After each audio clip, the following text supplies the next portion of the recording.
Эми Алла Таалага жетүү үчүн тугандар диндин эки шарты болот экен. Эки нерсени аткарсак Кудайга жетебиз, жанагы айтылгандай дуаларыбыз кабыл болот экен. Ахадухума дейт.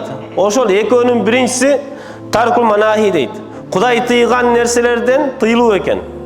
Кудай тыйган нерседен тыйылуу менен биринчи шарты динге толук амал кылабыз десек, Кудайга жакын болобуз десек, эртең кыяматта бейишке кирем десек, ошол эки шартты аткарыш керек дейт.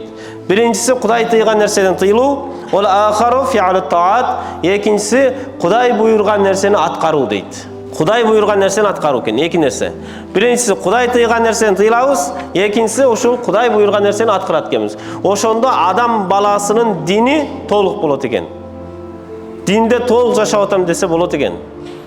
Алхамдулилlah, иншалла Кудай мага бейиш берет деп үмүт этсе болот экен. Эми ушул экөөнүн кимиси зарыл дейт. Жанагы Кудай буйрган нерсени көбүрөөк аткарышыбыз керекпи?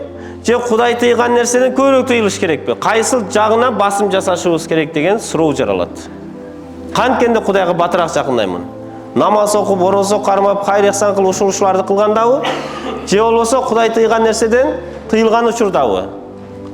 Аманатка кыянат кылбай, бирөөгө колум менен, бутум менен, тилим менен ыза жеткирбей, ушундай Кудай тыйган нерседен тыйылгандабы дегенде айтат таркул манахи вал ашад дейт.